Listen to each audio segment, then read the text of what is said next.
are hunting in Illinois, boys. It's exciting. Pretty freaking pumped.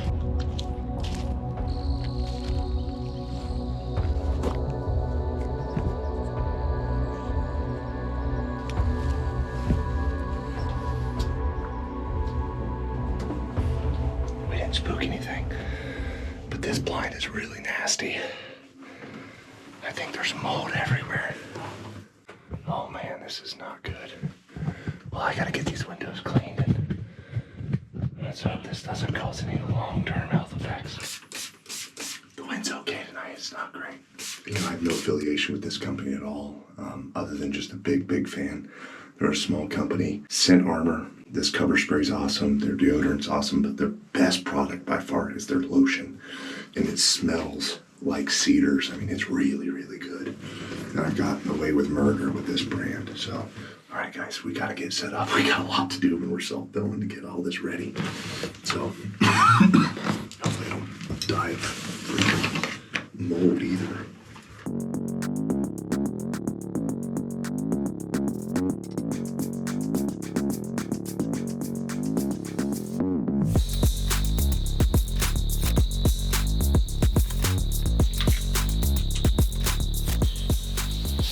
That's a good sign. We got 2 does that came down the hill. So that's awesome. That was an old doe. She went straight downwind. She got a little weary, but she didn't stop, and I haven't heard her blow yet. Yeah, I have to keep all these windows wide open because of the mold. And I didn't have time to shower beforehand, so I just covered myself in scent armor. And I did ozone all my clothes at least. It might have worked. Here comes another doe. Oh shit.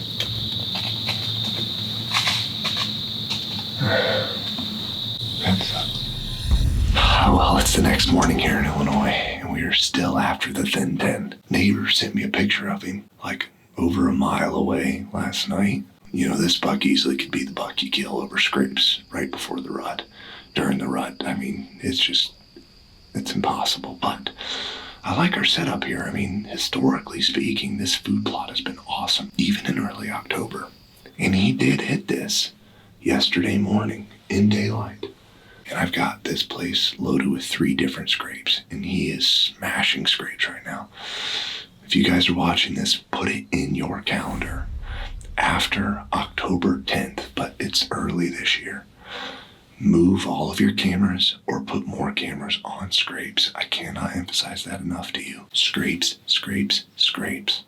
You will kill the biggest deer of your life hitting a scrape between now and October 30th. I mean, I cannot emphasize enough to you that is the #1 time to kill big bucks. Over scrapes and water, especially if it's hot. Deer has to drink every day, doesn't have to eat every day. Back to this hunt. Let's see if he shows up. I haven't seen a single deer, but oh well. Fun fact, this was Sarah and I's first farm we bought. And we've owned it ever since. Pretty cool. Alright, it's 7:24. We got the first deer showing up here. It's a little buck.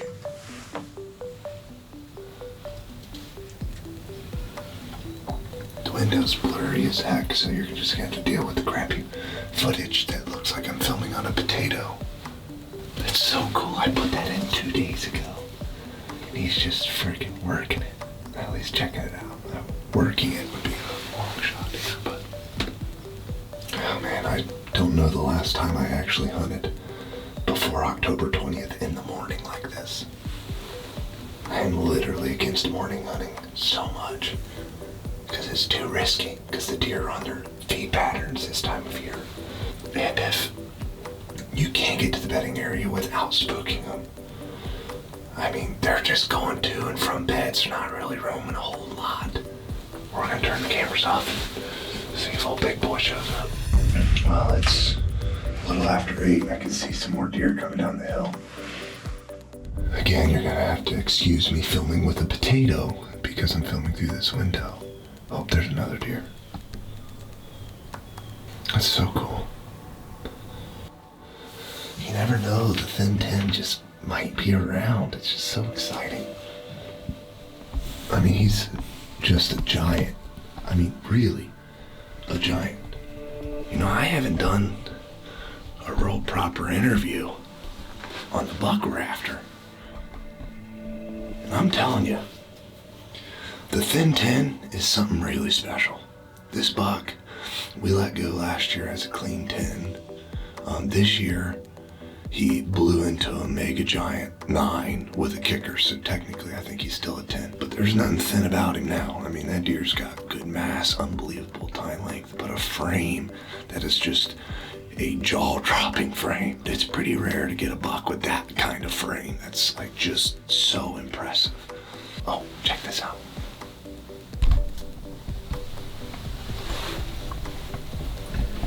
Little guy working the scrape I put in a couple days ago. Little spiker.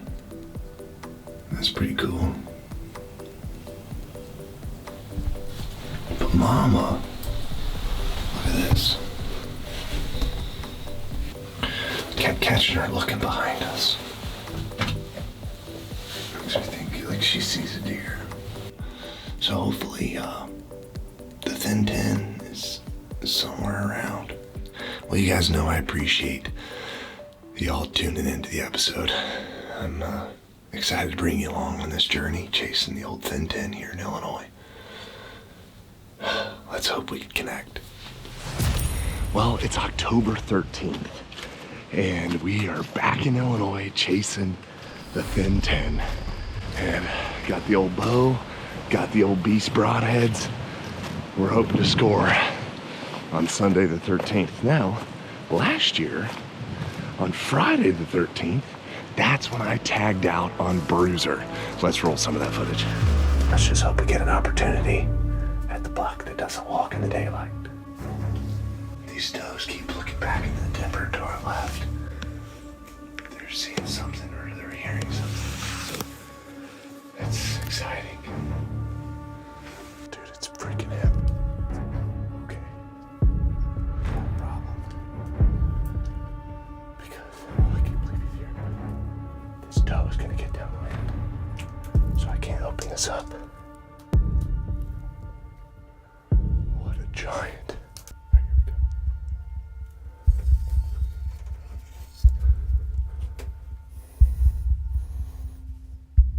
Oh, he's too quartering away. There we go.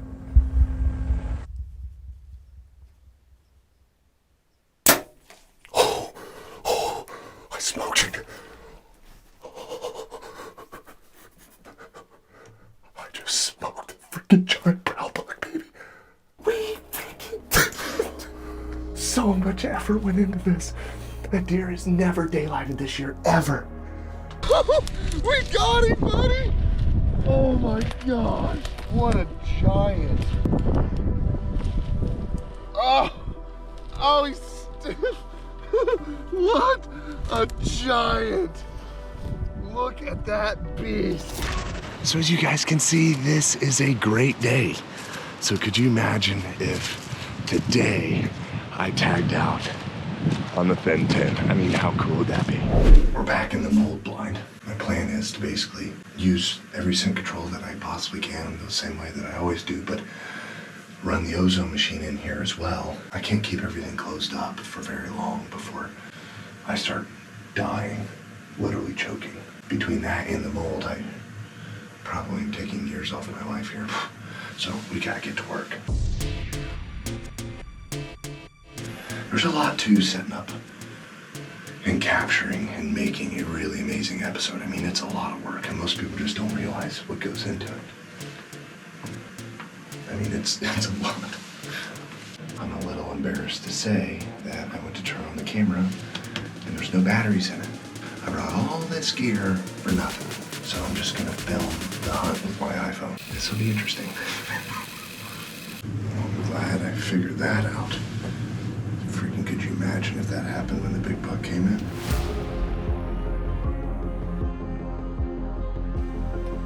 I'm very, very excited to see if the thin 10 shows up. God, he's so big, guys. He is so freaking big. He comes out here, the wind's blowing here. So if he comes in from downwind, I may not see him, and then I may not see him for weeks because he smelled me.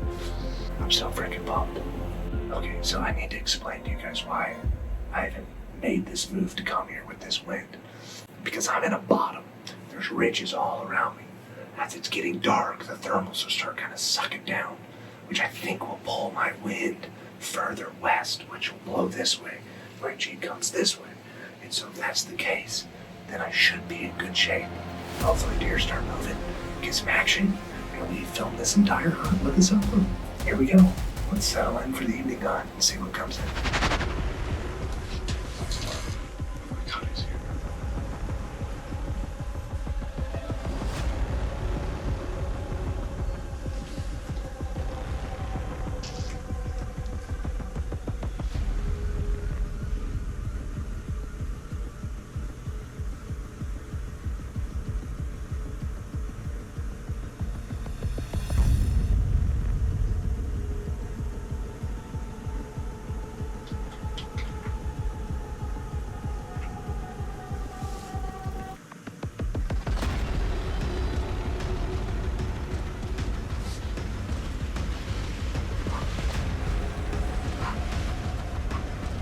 Oh my God.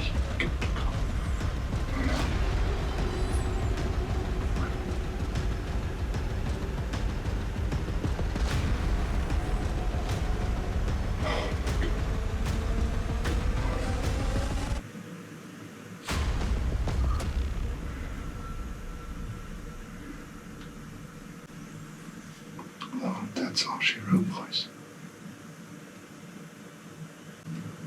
I can still see him.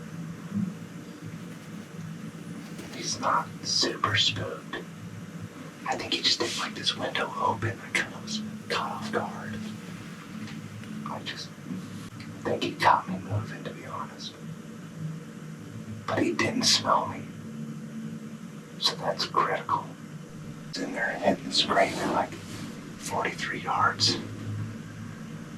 I just didn't see him until he was already in the plot. I mean, it is possible he'll come back because he's just chilling out there about 80, 90 yards. I would have shot him at like 60, but there's these branches in my way. He didn't get the chance to hit this scrape, so he may want to come back and do that. It's horrible. Absolutely horrible, because I literally was posting on YouTube. Like, we just made a video go live and I was writing the caption, or the title was my elk hunt. And I was looking at my phone and I look up and he's 43 yards in the scrape. If I had just been paying attention and not working, I probably would have killed that buck right there, right then. It's like 5:52. He's here so early. I didn't expect to see any sign of him until after 6:30 at the earliest. He's never been here this early, ever.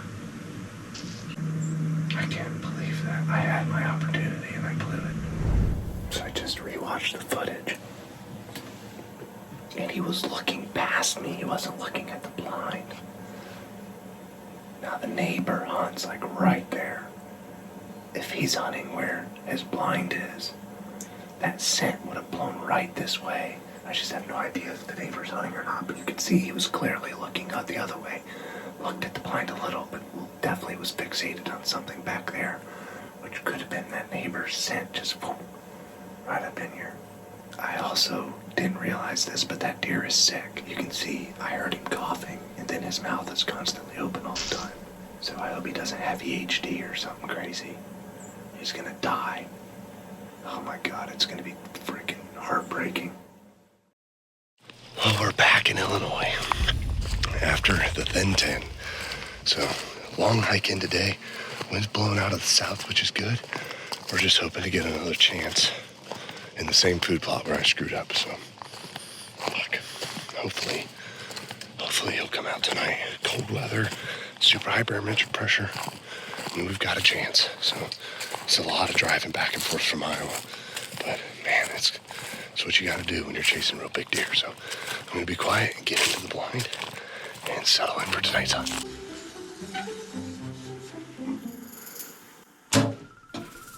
I did not mean to do that. I can't believe I adjusted my thumb. What the hell? What a freaking moron. I adjusted my thumb just a little bit and boom, fired. That was my best arrow too, my best broadhead. And that buried so deep in the log, I had to go break it off. But I would have just left it, but I had to go get it because it's right in his scrape. So if he hits that scrape, he would have smelled my arrow and bolted. So I had to take the risk of getting out of the blind, but stupid. It's just stupid. Round 2, this is the BEAST 2-inch. I'm dumping this on 2 iPhones. So we just had some deer come down the hill here. I didn't see any horns, but it looked like some does.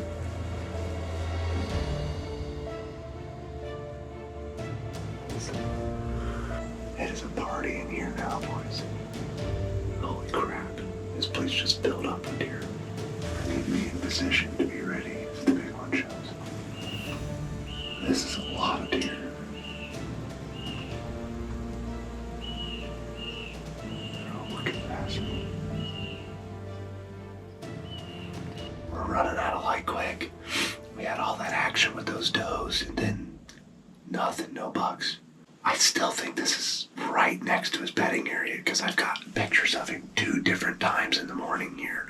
Like late morning, like 7:30. So I think he's bedding close. So I think what I'll do, I want to get out. I'm going to get down, get the heck out of here before it's too late for me. And I don't want to get caught in here because, I mean, we're just going to wait till it gets dark, but I want to be ready right at dark to get the heck out. All right, good morning, good morning. We're back in the blind. It is the morning of the 17th of October. It is below freezing this morning. Very, very cold. Frost everywhere. They'll probably be feeding in the grain fields a little bit longer than normal, so we might not see any action till later in the morning. We're ready, self-filming, trying to get it done with a bow here in Illinois. Wish me luck.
Turn broadside.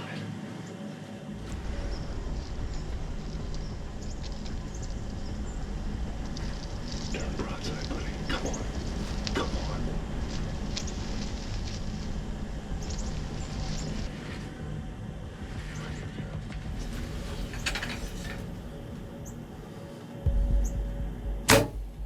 Oh, smoked him. I just smoked him. Watch him, watch him, watch him, watch him, watch him. He was quartering away pretty good. I just smoked him. I just shot the thing dead. I can't believe it. I'm gonna review the footage and then I'll tell you guys what I think here. Yeah, because his hip is up. Front leg is... He's quartering away.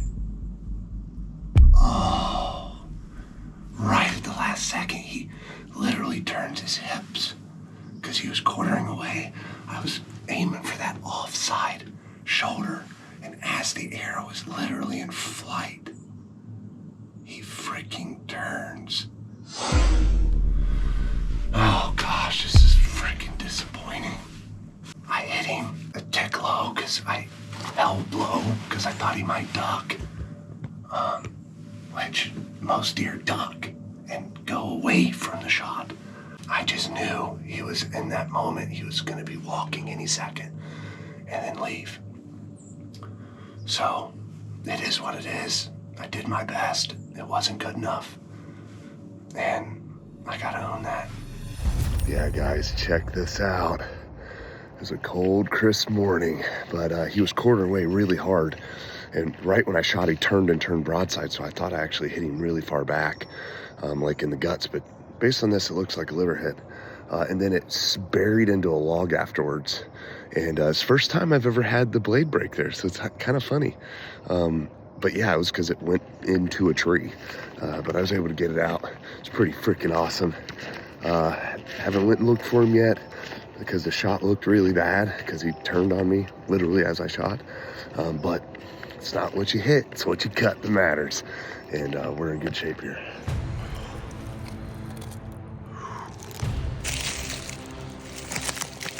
I got it very well marked with toilet paper, so should be able to find it.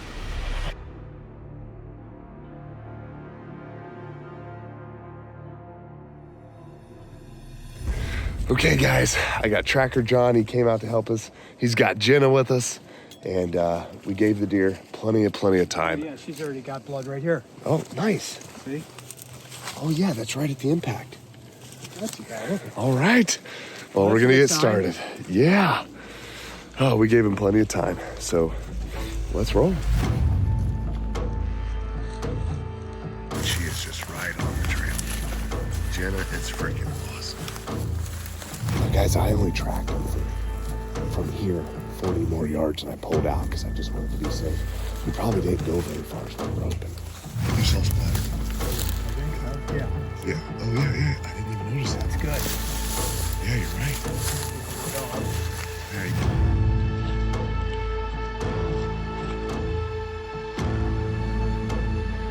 At last, blood here. She found him! No way! Oh my God, we got him! Yes! Wow! That's my girl. We got him! Oh my. Holy smokes! Way to go, buddy! Wow, the coyote's got him a little bit, but not too bad. Ah, she's amazing! Oh my gosh! He's awesome! Oh, how exciting! Tracker John, I'm so pumped, buddy. I appreciate it so much. Congratulations. This is a huge relief. Yeah, tell me about it. Oh, guys, you know, in the woods, things don't always go perfectly, and this didn't either. The shot, you know, the exit looks pretty good. You know, you can see it's right here. It's probably liver, which is what we kind of expected from the blood and everything. And I'm freaking so pumped to show you the buck. Obviously, you guys got a little glimpses of him and everything else. So what we're gonna do is prop him up, you know, showcase him and honor him the best that we can, and we'll definitely do our exit interview then. We'll carry him out. Hey, whoever said working out didn't help you with whitetails?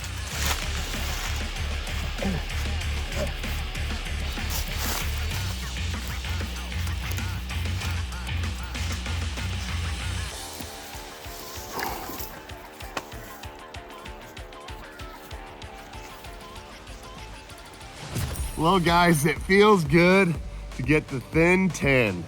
Holy cow. What an awesome buck. You know, we had to carry him out because it was nasty back in there with all the TSI work and all the effort we put into setting up the farm. I mean, it was impossible to drag him out, so I had to carry him like 350 yards. And the shot ended up being a lot better than we thought. It was guts, liver, and one lung, but barely one lung. You know, it's just unfortunate what happened. You know, if he wouldn't have moved, it would have been perfect double lung hit. It's just the way that it goes, you know, sometimes. And it's just weird anomalies. And so I'm so grateful that we got him, and everything is good. You know, the coyotes got to him just a little bit, but not too bad. And the thing is, with eating this deer, you know, I'll get his back straps, I'll get what I can, but I'm a little nervous because he was sick. You know, I had multiple videos of him with his mouth open and sneezing and snot coming out. So I don't know if it's systemic or not, but either way, we'll cut the meat out. We'll investigate it, make sure it's good, and he'll be fine because it was cold. It was in the low 40s last night. And the sun's just kind of peeking through the trees now. But man, everything's gonna be okay. The thin 10 is down.